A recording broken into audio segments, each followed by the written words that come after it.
तुझ्या सावलीत जावो जन्म स्वामीराया, जन्म स्वामीराया।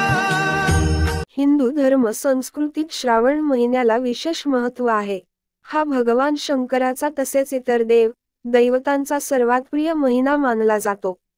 असं म्हणतात की या पवित्र महिन्यात भगवान शंकराची पूजा अर्चा केल्याने भक्तांच्या आयुष्यातील सर्व संकट दूर होतात।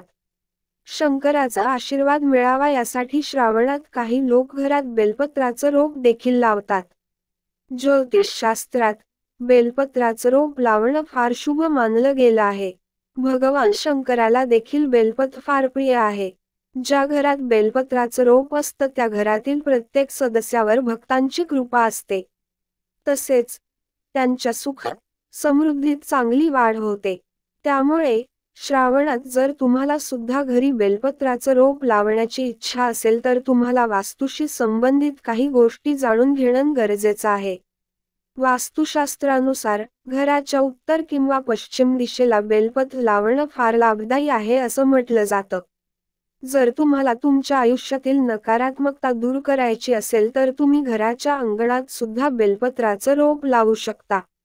असं म्हणतात की यामुळे घरात सकारात्मक ऊर्जा येते, तसेच कुटुंबातील सदस्यांचं आरोग्य देखील उत्तम राहतं। घरात बेलपत्राचं रोप असल्याने घरातील सदस्यांची चंद्र दोषापासून मुक्ती मिळते। याचे अनेक शुभ परिणाम देखील आपल्याला पाहायला मिळतात। श्रावण महिन्यात बेलपत्राची पूजा करणं फार शुभदायक मानली जाते। मान्यतेनुसार बेलाच्या झाडावर लाल रंगाचा धागा बांधल्याने राहूच्या अशुभ परिणामांपासून मुक्ती मिळते। तसेच रोपाच्या मुळाशी लाल धागा बांधल्याने तसेच नियमित जल अर्पण केल्याने पितरी दोषापासून मुक्ती मिळते।